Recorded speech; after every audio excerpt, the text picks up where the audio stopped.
खून की प्यास पार्ट 2। और उसके बाद वो जंगल एक बार फिर से सुमन की चीखों से गूंज उठा। लेकिन आज की रात सुमन की चीखों को सुनने वाला वहां पर कोई भी नहीं था। अगर वहां पर कोई मौजूद था तो बस हरिया, जो कि अब एक भेड़िए में बदल चुका था। सुमन के बालों को पकड़कर घसीटते हुए वो जंगल के बीचों बीच एक जगह पर ले जा रहा था। अगली सुबह गांव में। अरे भाई, पता नहीं क्या बात है, अपने गांव का हरिया किसान और उसकी पत्नी सुमन दोनों गायब हैं। दोनों का कोई अता पता नहीं। अरे कैसी बातें कर रहे हो भाई, ये कब हुआ है? अरे पूरे गांव में खबर फैली पड़ी है। कल रात को दोनों खेत की तरफ जा रहे थे, लेकिन लौटकर आए ही नहीं। तो हो सकता है अपने खेत पर होंगे। पूरा गांव ढूंढ कर आया है भाई। जानते हो क्या मिला वहां पर? क्या हुआ भाई? क्या मिला? बताओ हमें, क्या मिला? अरे हरिया की पत्नी सुमन के कपड़े पड़े हुए थे। शरीर का एक एक कपड़ा फटा हुआ झोपड़ी के बाहर पड़ा था, लेकिन दोनों पति पत्नी का कोई पता ठिकाना नहीं था। अरे भाई, लेकिन उसका जो दोस्त है ना रामू किसान, उससे पता करके आते हैं ना। अब तक तो दोनों साथ ही खेत पर जाया करते थे।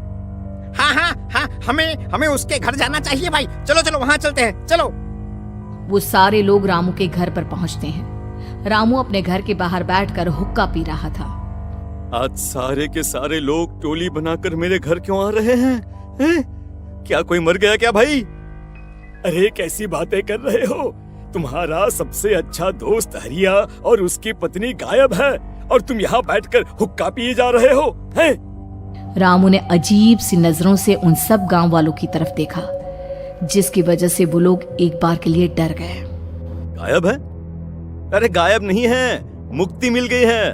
उन दोनों को मुक्ति मिली है।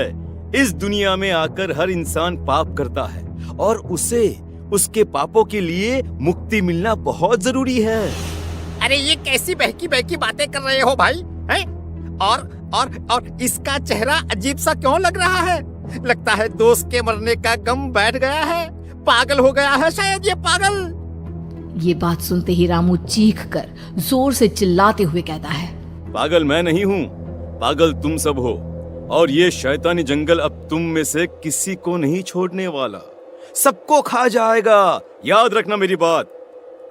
शैतानी जंगल? कैसा शैतानी जंगल? लगता है रामू पागल हो चुका है।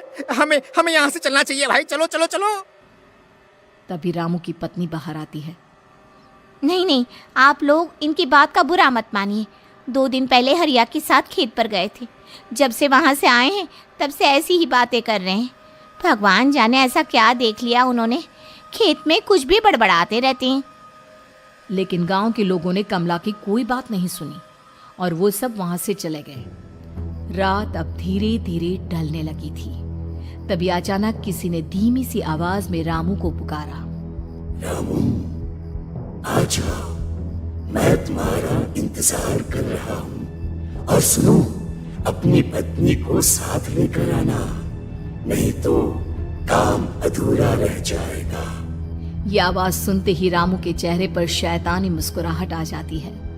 वो धीमे कदमों से अपने घर के अंदर आता है। क्या हुआ? तबीयत ठीक है ना अब आपकी?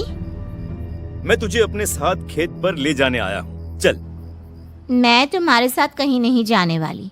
मुन्ना गहरी नींद में सो रहा है और उसे अकेला छोड़कर मैं तुम्हारे साथ खेत पर नहीं आ सकती। वैसे भी तुम्हारे उन खेतों में भगवान जाने कौन सा राक्षस घूम रहा है, मुझे तो डर लगता है। रामू गुस्से में दांत पीसता अपनी झोपड़ी से बाहर आ जाता है और कमला गहरी नींद में अपने बच्चे के साथ सो जाती है।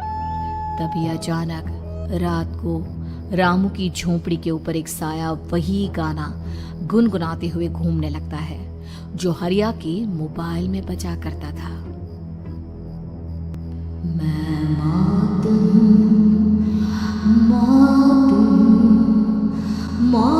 जो पसरी है चारों ओर, जो आएगी कहीं से भी निगल जाएगी सबको। मैं मौत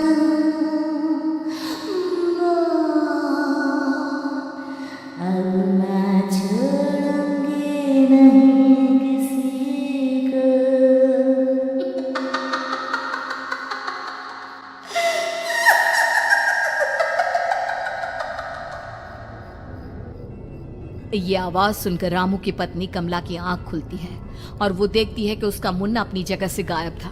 कमला चीखते हुए बाहर दौड़ कर आती है। वहां पर उसने देखा कि रामू ने अपने बच्चे को झोपड़ी के बाहर एक पेड़ से उल्टा लटकाया हुआ था और उसका बच्चा चीख चीख कर रो रहा था। वहीं दूसरी तरफ एक साया बच्चे के ठीक नीचे आग जलाकर उसके चारों तरफ हैवानों की तरफ नाच रहा था। छोड़ दो मेरे बच्चे को। अरे क्या कर रहे हो तुम? शर्म नहीं आती तुम्हें? अपने ही बच्चे को इस तरह मौत के हवाले करते हुए। अपना बच्चा? किसने कहा ये मेरा बच्चा है?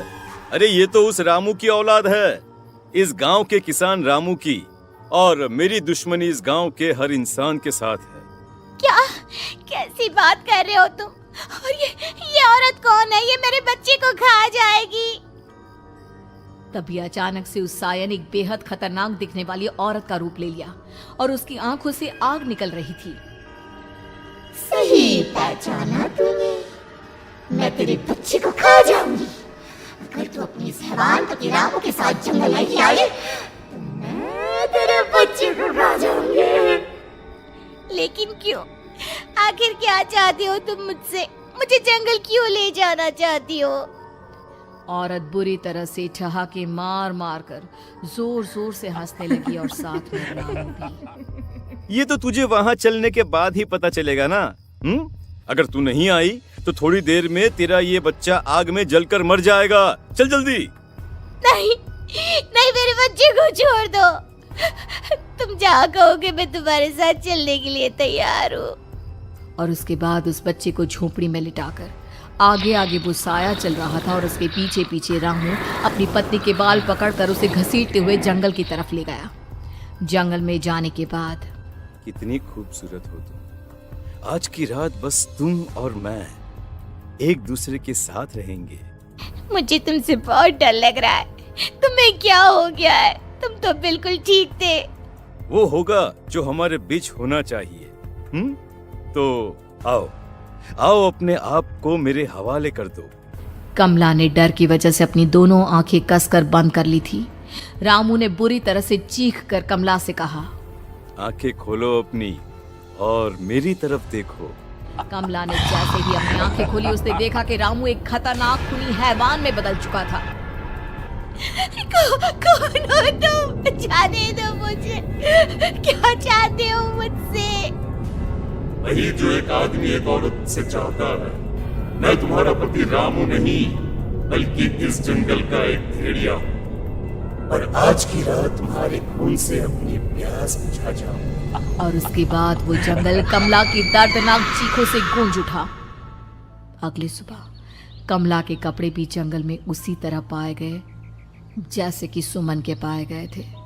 इस घटना के बाद पूरे गांव में दहशत का माहौल था। अपने माँ बाप की मौत और गांव में हो रहे इस तरह की घटनाओं की खबर सुनकर किशन शहर से गांव लौट आया था। अपने माँ बाप की बेदर्द मौत की वजह से वो बहुत परेशान था। तभी अचानक उसे अपने घर में खाट के नीचे पड़ा हुआ वो मोबाइल फोन मिला जो उसने अपने पापा हरिया को गिफ्ट किया था। अरे कितने प्यार से पापा के लिए मोबाइल फोन लेकर आया था। इसे एक दिन भी काम में नहीं ले पाए। और आखिर कौन है जो गांव में इस तरह की हत्याएं कर रहा है? क्या है इन सब के पीछे? क्या है? मुझे पता करना ही होगा, वरना एक दिन पूरा का पूरा गांव खाली हो जाएगा। इस गांव में एक भी जिंदा इंसान नहीं बचेगा। गांव के लोगों की मदद करने के इरादे से किशन अपने गांव से दूर एक दूसरे गांव में बहुत बड़े तांत्रिक के पास मिलने के लिए गया। तांत्रिक बाबा, अब आप ही कुछ उपाय बता सकते हैं। भगवान जाने हमारे गांव को किसकी नजर लग गई है। नजर नहीं लगी है, किसी ने तुम्हारे गांव को बद्दुआ दी है।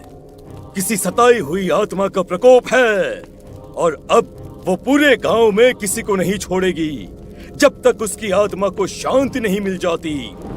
अरे लेकिन ऐसा कौन है बाबा? किसकी आत्मा है और कैसे मिलेगी उसे शांति?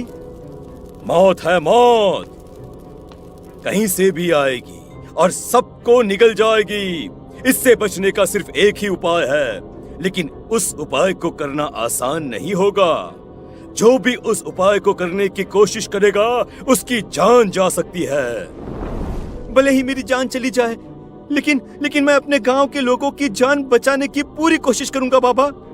तो ठीक है फिर, अगली अमावस की रात जैसा मैं कहता हूँ वैसा ही करना।